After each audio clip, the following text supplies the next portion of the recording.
Hello and welcome to all. स्वागत है आप सभी का आपके अपने चैनल एग्ज़ाम टॉपर्स पे। दोस्तों, हम लोग यूपी ट्रिपल एस सीपेट 2023 के लिए यूथ पब्लिकेशन के प्रैक्टिस सेट स्टार्ट किए थे। इसका प्रैक्टिस सेट 2 आप सभी के सामने है, तो सेशन को शुरू करते हैं। फर्स्ट क्वेश्चन क्या है यहाँ पर, सूची 1 में दिए गए वर्ष का मिलान सूची 2 में दिए गए अकबर के शासनकाल की मुख्य घटनाओं से कीजिए और नीचे दिए गए विकल्पों में से सही उत्तर चुनिए। इधर ईयर दिए गए हैं 1564, 1575, 1579, 1582। इधर क्या काम हुआ है, दहसाला सिस्टम कब आया, मजहर की घोषणा कब हुई, जजिया का उन्मूलन कब हुआ, इबादत खाना की स्थापना कब हुई। तो यहाँ पर देखते हैं, तो यहाँ पर जो पता है वो पहले कर लो। अब इबादत खाना की स्थापना तो सबको पता होना चाहिए, ये कब हुआ था, 1575। तो यहाँ पर 2 का क्या हो जाएगा, डी। 2 का क्या हो जाएगा, डी। इधर लिख लेता हूँ, ठीक है। फिर अगर हम जजिया के उन्मूलन की बात करें तो ये कब हुआ था, बहुत बार क्वेश्चन पूछा गया और हमेशा 1564 ही लगाना, 1565 मत लगाना, 1564। तो एक मिनट, ये हो जाएगा सी ऑप्शन, फर्स्ट का हो जाएगा सी। उसके बाद बात करते हैं अगर हम दहसाला सिस्टम, तो ये कब आया था, 1582। तो 4 का हो जाएगा ए। अब बचा क्या, बी बचा, तो ये हो जाएगा मजहर की उद्घोषणा कब हो जाएगी, 1579।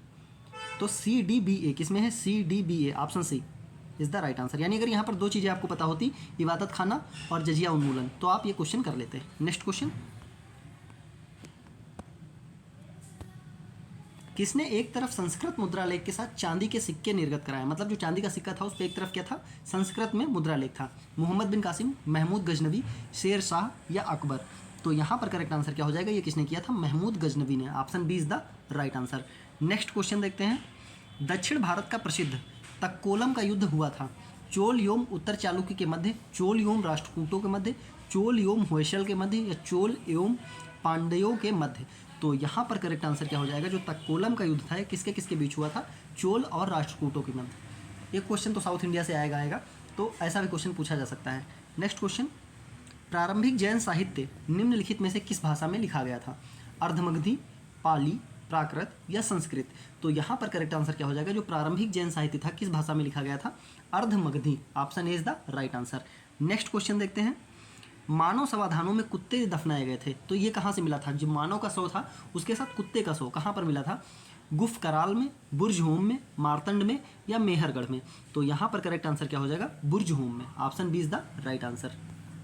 Next question, board of control की स्थापना किस अधिनियम के अंतर्गत की गई थी, रेगुलेटिंग अधिनियम 1773, सेटलमेंट एक्ट 1781, चार्टर एक्ट 1813 या पिट्स इंडिया एक्ट 1784। तो यहाँ पर करेक्ट आंसर क्या हो जाएगा, पिट्स इंडिया एक्ट 1784। ठीक है, विधायी संशोधन की क्लास आप लोगों की पढ़ी है, वो आप लोग देख लीजिएगा, क्वेश्चन कन्फर्म है, एक आएगा ही आएगा वहाँ से। नेक्स्ट क्वेश्चन क्या है, आचार्य विनोबा भावे किस आंदोलन में भाग लेने के लिए प्रथम बार गिरफ्तार हुए, बारदोली आंदोलन, चंपारण सत्याग्रह, सविनय अवज्ञा आंदोलन या असहयोग आंदोलन। तो यहाँ पर करेक्ट आंसर क्या हो जाएगा, आचार्य विनोबा भावे किस आंदोलन में शामिल हुए थे, सविनय अवज्ञा आंदोलन। Option C. ठीक है, मॉडर्न इंडिया की दोनों क्लासेस आप लोग देख लीजिए, उसमें सारी चीज़ें बताई गई हैं, आचार्य विनोबा भावे किस आंदोलन में थे, गांधी जी के सारे आंदोलन डिटेल में, क्योंकि 2 क्वेश्चन वहाँ से कन्फर्म है। नेक्स्ट क्वेश्चन, जलियांवाला नरसंहार कब हुआ, 13 अप्रैल 1918, 13 अप्रैल 1917, 13 अप्रैल 1919, 13 अप्रैल 1916। तो यहाँ पर करेक्ट आंसर क्या हो जाएगा, 13 अप्रैल 1919। Option C is the right answer. Next question देखते हैं, बंगाल के विभाजन को किस वर्ष रद्द कर दिया गया, 1909, 1910, 1911 या 1912। तो यहाँ पर करेक्ट आंसर क्या हो जाएगा, 1911। यहाँ पर क्या होता है, जॉर्ज पंचम इंडिया आए हुए थे और उन्होंने इसको रद्द किया था, और इसी साल राजधानी कोलकाता से क्या हो गई थी, दिल्ली। राजधानी दिल्ली कब बनाई गई थी, 1911 में। नेक्स्ट क्वेश्चन, महालवाड़ी प्रथा में किसके साथ राजस्व का बंदोबस्त हुआ था, कृषकों के साथ, जमींदारों के साथ, जमींदार व कृषकों के साथ साझा रूप से, ग्राम समुदाय के साथ समग्र रूप से। तो जो महलवाड़ी व्यवस्था थी इसमें क्या किया गया था, जो ग्राम समुदाय का लोग होते थे उन्हीं के साथ कर लिया गया था। Option D is the right answer. Next question, अपवाह क्षेत्र की दृष्टि से जो विश्व की सबसे लंबी नदी है, नील, अमेजन, कांगो या मिसिसिपी, मिसौरी। तो यहाँ पर करेक्ट आंसर क्या हो जाएगा, यहाँ पर सबसे लंबी नदी नहीं पूछा गया है, अपवाह क्षेत्र की दृष्टि से पूछा गया है, तो यहाँ पर आप लोग आंसर अमेजन दीजिएगा। विश्व की नॉर्मल अगर पूछा जाए सबसे लंबी नदी कौन सी है, नील सबसे लंबी, और सबसे बड़ी अगर पूछा जाए तो अमेजन। सबसे बड़ी ना बोलकर यहाँ पर क्या बोल दिया गया है, अपवाह क्षेत्र की दृष्टि से, मतलब बहाव, पानी किस में ज़्यादा जाता है तो अमेजन में जाता है। नेक्स्ट क्वेश्चन, प्रधान यामोत्तर ध्रुव वृत्तीय तथा विषुवत भूमध्य रेखा का प्रतिच्छेदन बिंदु कहाँ अवस्थित है, जहाँ पर दोनों एक दूसरे को कट करते हैं? अंध महासागर में, घाना में, मोरक्को में या प्रशांत महासागर में? ये क्वेश्चन कई बार पूछा गया है। अंध महासागर हमेशा याद रखना। जो प्रधान यामोत्तर रेखा है और विषुवत रेखा जो है भूमध्य रेखा, दोनों कहाँ पर कट करती हैं? अंध महासागर में। नेक्स्ट क्वेश्चन, तमिलनाडु में मानसून के सामान्य महीने कौन से हैं? यानी कि तमिलनाडु में मानसून कब आता है? मार्च अप्रैल, जून जुलाई, सितंबर अक्टूबर या नवंबर दिसंबर? तो यहाँ पर करेक्ट आंसर क्या हो जाएगा? नवंबर दिसंबर। तमिलनाडु में ज़्यादा वर्षा होती है जाड़े के टाइम, ठीक है। जब नॉर्थ इंडिया में क्या चल रहा होता है, जाड़ा हो रहा था, उस टाइम तमिलनाडु में, क्योंकि जो मानसून इधर केरल से एंट्री करता है वही मानसून रिटर्न होते हुए नवंबर दिसंबर में तमिलनाडु में वर्षा कराता है। नेक्स्ट क्वेश्चन, निम्नलिखित राज्यों में से कौन उत्तर प्रदेश के समीपवर्ती है? ऑप्शंस क्या हैं? मतलब हमें ये बताना है उत्तर प्रदेश से सटे जो सीमा बनाते हैं। पंजाब, राजस्थान, छत्तीसगढ़, झारखंड। ऑप्शंस दिए गए हैं। तो यहाँ पर अगर हम बात करते हैं कौन कौन से राज्य हैं, राजस्थान टच करता है, छत्तीसगढ़ भी लगा हुआ है, झारखंड। क्या पंजाब लगा हुआ है? तो पंजाब उत्तर प्रदेश से नहीं टच करता है। तो यहाँ पर करेक्ट आंसर क्या हो जाएगा? 2, 3 और 4, राजस्थान, छत्तीसगढ़, झारखंड। और उत्तर प्रदेश ऐसा राज्य है जो सबसे ज़्यादा राज्यों से क्या बनाता है? सीमा, 8 राज्यों से। नेक्स्ट क्वेश्चन, वर्ष 2001 से 2011 की अवधि में उत्तर प्रदेश की 10 की जनसंख्या वृद्धि, मतलब 2001 में जो जनसंख्या थी और 2011 में, इसके बीच में वृद्धि कितनी रही? 20.46%, 20.09%, 22.19% या 18.69%? तो यहाँ पर करेक्ट कितना आंसर हो जाएगा? 20.09%। और इसमें पॉइंट ध्यान रखना, ये 2 डिजिट तक पूछा जाएगा। 20.09%। नेक्स्ट क्वेश्चन, विशेष आर्थिक क्षेत्र, ठीक है, जिसको बोलते हैं स्पेशल इकोनॉमिक जोन की नीति कब आई थी? अप्रैल 2000, अप्रैल 2001, अप्रैल 2002 या अप्रैल 2003? तो यहाँ पर करेक्ट आंसर क्या हो जाएगा? अप्रैल 2000। Option A is the right answer. Special economic zone क्या होते हैं कि इस एरिया के अंदर अगर आप कोई किसी भी चीज़ का उत्पादन कर रहे हैं तो उस पर टैक्स कम देना होता है। स्टार्टिंग के कुछ ईयर में टैक्स देना ही नहीं होता है, उसके बाद टैक्स बहुत कम लिया जाता है, ठीक है। ऐसा इसलिए किया गया ताकि लोग बिजनेस क्षेत्र में आगे आएँ। नेक्स्ट क्वेश्चन, अदृश्य निर्यात का अर्थ होता है इनविजिबल एक्सपोर्ट, सेवाओं का निर्यात, प्रतिबंधित सामान यानी जो रिस्ट्रिक्टेड लगेज है, अलिखित यानी कि अनरिकॉर्डेड लगेज, या फिर तस्करी से सामान का निर्यात? तो यहाँ पर करेक्ट आंसर क्या हो जाएगा? इनविजिबल क्या होगा? सेवाओं का निर्यात। Option is the right answer. मतलब मैं यहाँ से कोई फैसिलिटी अगर बाहर किसी कंट्री को या किसी और को दे रहा हूँ, ठीक है, तो क्या हो जाएगी? एक तरह की हमारी गुड्स हैं, कोई मैं सामान नहीं दे रहा हूँ, ठीक। नेक्स्ट क्वेश्चन, खादी ग्रामोद्योग आयोग, ये कई बार पूछा गया है कि खादी ग्रामोद्योग आयोग की स्थापना किस पंचवर्षीय योजना में की गई थी? तीसरी योजना, चौथी योजना, दूसरी योजना या प्रथम योजना? तो यहाँ पर करेक्ट आंसर क्या हो जाएगा? खादी ग्रामोद्योग आयोग ये आई थी दूसरी पंचवर्षीय योजना में। नेक्स्ट क्वेश्चन, गिल्ट एज्ड बाजार किससे संबंधित है? धातुओं के व्यापार से, ऋण पत्रों के व्यापार से, सरकारी प्रतिभूतियों के व्यापार से या शस्त्रों के व्यापार से? तो यहाँ पर करेक्ट आंसर क्या हो जाएगा? गिल्ट एज्ड बाजार किसे कहते हैं? तो यहाँ पर ये होती है सरकारी प्रतिभूतियों के व्यापार से। ये कब होता है? जैसे कि सरकार के पास धन की कमी हो गई या कोष की कमी हो गई, तो आरबीआई क्या करता है या सरकार क्या करती है? अपनी प्रतिभूतियाँ बेचती है कि आप इतने में ले लो, इतने साल बाद में इसमें इतना प्रॉफिट देकर आपसे वापस ले लूँगा, ठीक है। तो उसको क्या बोलते हैं? गिल्ट एज्ड बाजार। नेक्स्ट क्वेश्चन,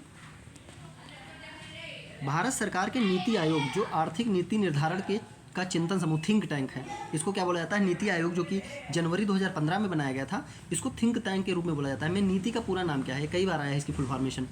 तो national internal trade information, national institution for transforming India, national integrated treaty institute, national intellectual training institute. तो यहाँ पर करेक्ट आंसर क्या हो जाएगा इसका? National institute for transforming India. और आया कब था?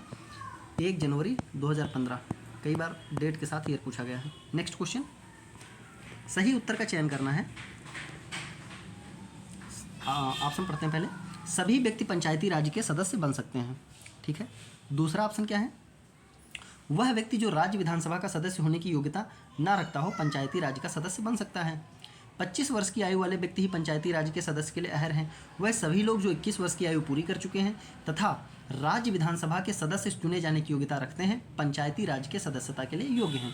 तो सभी व्यक्ति पंचायती राज्य के सदस्य बन सकते हैं? बिल्कुल नहीं। राज्यसभा की विधानसभा की योग्यता ना रखता हो पंचायती राज्य का सदस्य बन सकता है? नहीं। 25 वर्ष की आयु वाले व्यक्ति ही पंचायती राज? नहीं। तो ऑप्शन डी क्या दिया है? जो लोग 21 वर्ष की, तो पंचायती राज्य का सदस्य बनने के लिए आयु कितनी होनी चाहिए आपकी? 21। और इसके अलावा राज्य विधानसभा के सदस्य चुने जाने की जो योग्यता है वो आपके पास होनी चाहिए, तब आप क्या बन सकते हैं, पंचायती राज के सदस्य। नेक्स्ट क्वेश्चन, कोई विधेयक धन विधेयक है या नहीं, इसका निश्चय कौन करता है? वित्त मंत्री, राज्यसभा का सभापति, भारत का राष्ट्रपति, लोकसभा का अध्यक्ष। तो यहाँ पर करेक्ट आंसर क्या हो जाएगा, कोई विधेयक धन विधेयक है, इसका निर्णय कौन देगा, लोकसभा का अध्यक्ष। Option D is the right answer. और धन विधेयक किस आर्टिकल में है, कई बार पूछा गया है, तो ये आर्टिकल 110, आर्टिकल 110 धन विधेयक। नेक्स्ट क्वेश्चन देखते हैं, बिना अनुमति के कितने दिन संसद से अनुपस्थित रहने पर किसी सांसद के अयोग्य घोषित किया जा सकता है? 30 दिन, 60 दिन, 90 दिन या 120 दिन। तो यहाँ पर करेक्ट आंसर क्या हो जाएगा, 60 दिन। मतलब आप बिना अनुमति के अगर 60 दिन संसद नहीं आते हैं तो आपको अयोग्य घोषित कर दिया जाएगा। नेक्स्ट क्वेश्चन, क्वेश्चन क्या है यहाँ पर, निम्नलिखित में से किनको विधि के शासन के प्रमुख लक्षणों के रूप में माना जाएगा? शक्तियों का परिसीमन, विधि के समक्ष समता, सरकार के प्रति जन उत्तरदायित्व, स्वतंत्रता और नागरिक अधिकार। तो यहाँ पर बात की गई है विधि का शासन, ठीक है। तो शक्तियों का परिसीमन सही है, विधि के समक्ष समता ये भी सही है, सरकार के प्रति जन उत्तरदायित्व ये विधि के शासन के अंदर नहीं आता है, स्वतंत्रता और नागरिक अधिकार ये भी सही है। तो यहाँ पर करेक्ट आंसर क्या हो जाएगा, 1, 2 और 4। Option C is the right answer. विधि के शासन के समक्ष जो हमारे अधिकार होते हैं, अब इसमें शक्तियों का परिसीमन मतलब जैसे हमारे अधिकार दिए गए हैं, लेकिन उसमें हम पूरी तरीके से ऐसा नहीं कि मतलब हम कुछ भी कर सकते हैं, लिमिटेड है, उसी अधिकारों में रहकर सारी चीज़ें करनी है, उसका मतलब है शक्तियों का परिसीमन। नेक्स्ट क्वेश्चन, भारतीय संविधान इनमें से किसका सर्वाधिक रीढ़ी रहा है? सर्वाधिक रीढ़ी रहने का मतलब क्या है, हमने सबसे ज़्यादा जो कॉन्सेप्ट लिए हैं अपने संविधान में कहाँ से लिए हैं? स्विट्जरलैंड का संविधान, संयुक्त राज्य अमेरिका का संविधान, भारत शासन अधिनियम 1935 या कनाडा का संविधान। तो यहाँ पर करेक्ट आंसर क्या हो जाएगा, भारत शासन अधिनियम 1935। Option C is the right answer. Next question, रक्त होता है क्या? एक संयोजी ऊतक, एक उपकलित ऊतक, ए और बी दोनों, या इनमें से कोई नहीं। तो यहाँ पर करेक्ट क्या हो जाएगा, एक संयोजी ऊतक है। और कैसा है, एक तरल संयोजी ऊतक है। नेक्स्ट क्वेश्चन, निम्नलिखित जंतुओं में से किसमें 3 प्रकोष्ठ वाला हृदय होता है? मतलब 3 चैम्बर होते हैं। मानव में कितने होते हैं? 4। बंदर, मगर, मछली, मेढक। तो यहाँ पर करेक्ट आंसर क्या हो जाएगा, 3 चैम्बर किसमें होते हैं? मेढक में। Option D is the right answer. Next question देखते हैं। अब हम लोग देखेंगे हिंदी के क्वेश्चन। कामायनी के रचनाकार कौन है? जयशंकर प्रसाद, सुमित्रा नंदन पंत, सूर्यकांत त्रिपाठी निराला या महादेवी वर्मा। तो अगर हम कामायनी की बात करते हैं तो ये किसका है? Jaishankar Prasad. Option is the right answer. Next question, दूध का धुला होना, निर्दोष होना, दोषी होना, पाप करना या चोरी करना। तो इसका अर्थ क्या हो जाएगा, दूध का धुला होना, निर्दोष होना, मतलब कोई भी दोष ना होना। नेक्स्ट क्वेश्चन, हिंदी वर्तनी के आधार पर सही वाक्य का चयन करें। तुम इसके दाम देते जाओ, तुम इसका दाम देते जाओ, तुम इसके दाम देते जाओ, तुम इसका दाम देते जाओ। तो यहाँ पर हमें पहले तो वर्तनी देते कोई शब्द नहीं है और जाओ भी कोई शब्द नहीं है। अब हमें ए और बी देखना है केवल। तो तुम इसके दाम देते जाओ, तुम इसका दाम देते जाओ। तो यहाँ पर करेक्ट क्या हो जाएगा, तुम इसका दाम देते जाओ। कोई सिंगल एक चीज़ की बात हो रही है, ठीक है। तो ऑप्शन बी एकदम परफेक्ट है। नेक्स्ट क्वेश्चन देखते हैं। कौन सा जोड़ा समरूपी भिन्नार्थक है? अवधि, अवधि, आदि, अंत, अभिनय, नाटक, अनुचर, नौकर। तो यहाँ पर करेक्ट आंसर क्या हो जाएगा, समरूपी भिन्नार्थक। समरूपी जिनका प्रोनाउंसिएशन लगभग ए जैसा होता है। तो ये क्या है, ऑप्शन ए इज द अवधि। अवधि का मतलब एक समय, टाइम पीरियड, और अवधि एक भाषा का प्रकार है, ठीक है। नेक्स्ट क्वेश्चन देखते हैं। निम्नलिखित में से कौन सा शब्द चंद्रमा का पर्यायवाची नहीं है? तो यहाँ पर देखते हैं, विधु, शशि, सूत, चांद। तो विधु होता है, शशि भी होता है, चांद होता है, सूत नहीं होता है। तो option C is the right answer. ये चंद्रमा का पर्यायवाची नहीं है। नेक्स्ट क्वेश्चन देखते हैं। अब हम लोग जीएस और करंट अफेयर्स, स्टैटिक और करंट अफेयर्स के क्वेश्चन देखेंगे। तो यहाँ पर क्वेश्चन क्या है, निम्नलिखित में से कौन सी किताब सरोजिनी नायडू द्वारा लिखित नहीं है? इनकी किताबें बहुत इंपॉर्टेंट रही हैं। देखते हैं, the broken wing, the golden threshold, a golden bird, the bird of time.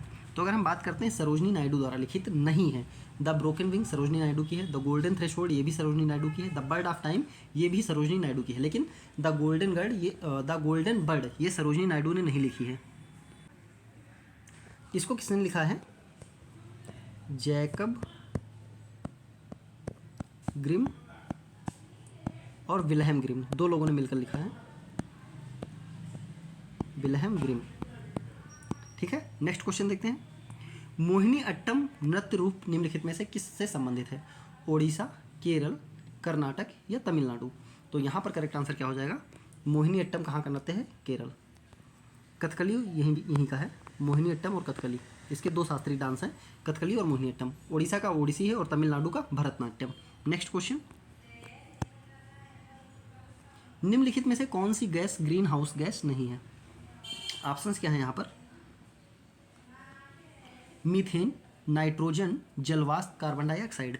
तो यहाँ पर हम देखें ग्रीन हाउस गैस मीथेन है, जलवाष्प भी है, कार्बन डाइऑक्साइड भी है, नाइट्रोजन नहीं है। Option B is the right answer. Next question, पारितंत्र के दो मूल घटक कौन कौन से हैं? पौधे और प्राणी, जीवीय और अजीवीय, पौधे और प्रकाश, घास पात और सूक्ष्म जीव। तो यहाँ पर करेक्ट आंसर क्या हो जाएगा? पारितंत्र के दो मूल घटक। तो इसमें सिंपल सी चीज़ें, दो ही चीज़ें आ जाएंगी, सजीव और निर्जीव। Option B is the right answer. Next question, Port Blair किसकी राजधानी है? अंडमान और निकोबार द्वीप समूह, दादरा नगर हवेली, पुडुचेरी या लक्षद्वीप। तो पोर्ट ब्लेयर किसकी राजधानी हो जाएगी? अंडमान और निकोबार द्वीप समूह। Option is the right answer. Next question देखते हैं, निम्नलिखित में से कौन सी भूमि किसी भी देश के स्वामित्व में नहीं आता? वानुआतु, अंटार्कटिका, ग्रीनलैंड, सोलोमन द्वीप समूह। मतलब ऐसी कौन सी भूमि है जो जिस पर किसी भी देश का अधिकार नहीं है? तो यहाँ पर कौन सी हो जाएगी? अंटार्कटिका, क्योंकि यहाँ पर क्या है? बर्फ ही बर्फ जमी हुई है। नेक्स्ट क्वेश्चन, राष्ट्रपति द्वारा राज्यसभा में कितने सदस्यों को नामित किया जा सकता है? 10, 22, 12 या 9। तो यहाँ पर करेक्ट आंसर क्या हो जाएगा? 12। 12 is the right answer. Next question, मंदिर एलोरा महाराष्ट्र में स्थित एक प्राचीन हिंदू मंदिर है जो चट्टानों को काटकर बनाए गए सबसे बड़े मंदिरों में से एक है। कौन सा मंदिर है? पातालेश्वर, भैरव, दूधनाथ या कैलाश मंदिर। तो यहाँ पर करेक्ट आंसर कौन सा हो जाएगा? कैलाश मंदिर। कैलाश मंदिर पूछा जाता है कहाँ स्थित है? एलोरा महाराष्ट्र। ये चट्टानों को काटकर बनाया गया सबसे बड़े मंदिरों में से एक है। नेक्स्ट क्वेश्चन, किस राज्य केंद्र शासित राज्य की पंचायत देश की पहली कार्बन न्यूट्रल पंचायत बनी है? इंपॉर्टेंट क्वेश्चन है। कार्बन न्यूट्रल पंचायत, राजस्थान, आंध्र प्रदेश, उत्तर प्रदेश या जम्मू कश्मीर। तो यहाँ पर करेक्ट आंसर क्या हो जाएगा? Jammu Kashmir is the right answer. Next question, वाक्सीर क्या है? एक मिनट, वाक्सीर क्या है? पनडुब्बी, मिसाइल, रॉकेट सिस्टम, विमान वाहक पोत। तो यहाँ पर करेक्ट आंसर क्या हो जाएगा? वाक्सीर एक पनडुब्बी है। Option is the right answer. Next question देखते हैं, किस विश्वविद्यालय में डॉक्टर भीमराव उत्कृष्टता केंद्र योजना का शुभारंभ किया गया है? तो यहाँ पर ऑप्शंस क्या हैं? बनारस हिंदू विश्वविद्यालय, छत्रपति साहू जी महाराज विश्वविद्यालय कानपुर, डॉक्टर भीमराव अम्बेडकर विश्वविद्यालय आगरा, इलाहाबाद विश्वविद्यालय प्रयागराज। तो यहाँ पर करेक्ट आंसर क्या हो जाएगा? डॉक्टर भीमराव अम्बेडकर उत्कृष्टता केंद्र योजना। तो ये स्टार्ट हुई BHU, बनारस हिंदू यूनिवर्सिटी विश्वविद्यालय यानी कि। ठीक है, नेक्स्ट क्वेश्चन देखते हैं, उत्तर प्रदेश के किस जिले में देश का पहला अमृत सरोवर स्थापित किया गया है? इंपॉर्टेंट है। मुरादाबाद, रामपुर, आगरा या गोरखपुर। तो यहाँ पर करेक्ट आंसर हो जाएगा पहला अमृत सरोवर कहाँ स्थापित किया गया है? Rampur. Option B is the right answer. Next question देखते हैं, सीमा दर्शन परियोजना के हिस्से के रूप में 10 अप्रैल 2022 को किस स्थान पर भारत पाकिस्तान सीमा दर्शन स्थल का लोकार्पण किया गया? कच्छ, पोरबंदर, जूनागढ़ या नडाबेट। तो यहाँ पर करेक्ट आंसर क्या हो जाएगा? Nadabet. Option D is the right answer.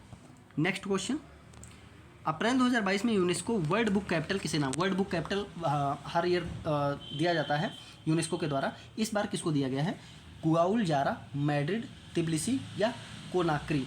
तो यहाँ पर करेक्ट आंसर क्या हो जाएगा? Guadalajara is the right answer. Option A. इस बार वर्ल्ड बुक कैपिटल कौन है? Guadalajara. Next question, Guadalajara. April 2022 में पहले सामुदायिक रेडियो स्टेशन दूधवाड़ी का उद्घाटन कहाँ किया गया? ये भी इंपॉर्टेंट क्वेश्चन है। दूधवाड़ी, उत्तर प्रदेश, गुजरात, राजस्थान या मध्य प्रदेश। तो इसका करेक्ट आंसर क्या हो जाएगा? दूधवाड़ी का उद्घाटन कहाँ से हुआ था? Gujarat. Option B is the right answer. Next question, April 2022 में बीड़ा पाड़ी मोहंती का निधन हो गया। ये कौन थे? लेखिका, सामाजिक कार्यकर्ता, पत्रकार या राजनीतिज्ञ। तो यहाँ पर करेक्ट आंसर क्या हो जाएगा? बीड़ा पाड़ी मोहंती। ये कौन थी? लेखिका थी। Option is the right answer. Next question देखते हैं, लता दीनानाथ मंगेशकर पुरस्कार पाने वाले देश के पहले नागरिक कौन बने हैं? ऑप्शंस, नरेंद्र मोदी, अमिताभ बच्चन, रामनाथ कोविंद या रतन टाटा। तो यहाँ पर करेक्ट आंसर कौन सा हो जाएगा? लता दीनानाथ मंगेशकर पुरस्कार किसको मिला है? मंगेशकर पुरस्कार नरेंद्र मोदी जी को। नेक्स्ट क्वेश्चन, अप्रैल 2022 में किस राज्य सरकार ने सामाजिक जागरूकता अभियान सांस शुरू किया है? छत्तीसगढ़, पंजाब, महाराष्ट्र या कर्नाटक।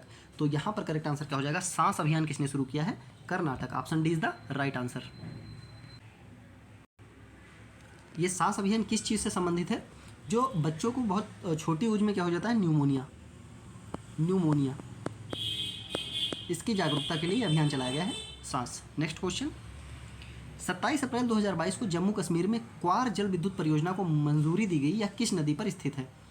तो क्वार जल विद्युत परियोजना सिंधु नदी, झेलम नदी, रावी नदी, चिनाब नदी। तो यहाँ पर करेक्ट आंसर क्या हो जाएगा? चिनाब नदी। कहाँ पर है? चिनाब नदी। और कौन सी? क्वार जल विद्युत परियोजना। तो ये भी क्वेश्चन हो सकता है कि क्वार जल विद्युत परियोजना को मंजूरी कहाँ दी गई है? जम्मू कश्मीर में। दोनों चीज़ याद रखनी, क्वार जल विद्युत परियोजना जम्मू कश्मीर, चिनाब नदी। नेक्स्ट क्वेश्चन, अप्रैल 2022 में champions of the earth lifetime achievement award किसे दिया गया है? Sir David Attenborough, doctor Scindia, Tosin जबिना, अर्दे सिरा, बीके दुब्राशा या चारुदत्त मिश्रा। तो यहाँ पर करेक्ट आंसर क्या हो जाएगा? Champions of the earth 2022 sir David Attenborough. Option A is the right answer. तो ये था आज के सेशन का लास्ट क्वेश्चन। उम्मीद करते हैं कि सेशन आपको अच्छा लगा होगा। अगर सेशन अच्छा लगा है तो कृपया इसे लाइक करें, कमेंट करें और ज़्यादा से ज़्यादा शेयर करें। पीडीएफ के लिए टेलीग्राम चैनल की लिंक वीडियो के डिस्क्रिप्शन में दी गई है, वहाँ से आप पीडीएफ डाउनलोड कर सकते हैं। धन्यवाद।